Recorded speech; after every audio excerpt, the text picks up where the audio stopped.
Yes, then guys, so we are back, and today I'm going to be taking you through the headstand, a brilliant skill to get you used to further progressions such as the forearm stand and the handstand, of course. It's also a relatively easy move, so you should be able to do it in a short space of time. You'll be throwing it in combinations in no time. It goes without saying that for all calisthenics skills, all of your trainings, you should be warming up. However, this one is especially important because your neck is involved and you cannot afford to have any issues with your neck, of course. So you want to be warming up your neck and your wrists. A good warm up for my neck that I like to do is locking my fingers together, pulling my shoulder blades back and starting to roll my neck in circles one way and then roll them the other way. You might feel some clicking, it might feel a little bit odd, but trust me, it's all good. Other than that, push your neck all the way down and stick it all the way out.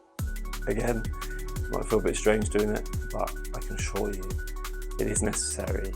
You definitely do not want any neck issues. For the wrists, again, lock your hands together, move them in circles. You can also put your hands flat on a table or something and press in one direction and then do the opposite and press in the other direction. So let's move on into the headstand.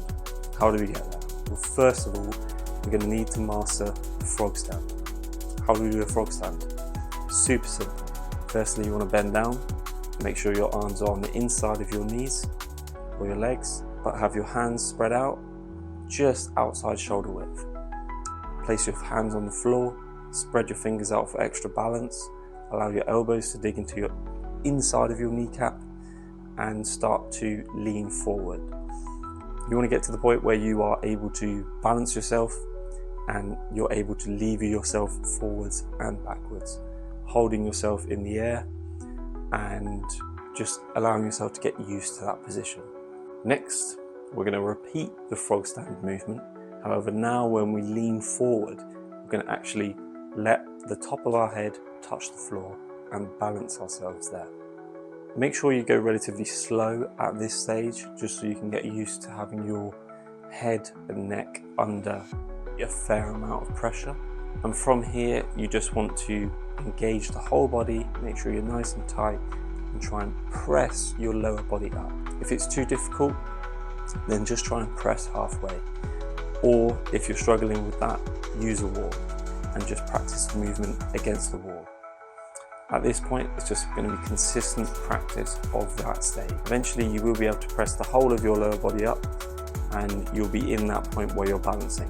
Remember to use your fingers and your palms to lever your whole body and get the right tilt and balance that you need. At this point, if you haven't already, take the wall out of the equation and see how long you can balance it for. And at this point, you can start to throw it in combinations. So there's lots of things you can do. Obviously, mess around with your frog stands, chuck in the headstand and go back into the frog stand. If you can already do an L-sit, for example, L-sit to headstand. Once you are able to do other moves, for example, forearm stand, do headstand to forearm stand. There's endless possibilities. So I really hope you guys enjoyed it. Best of luck with the training, and I will see you in the next one. Thanks for watching.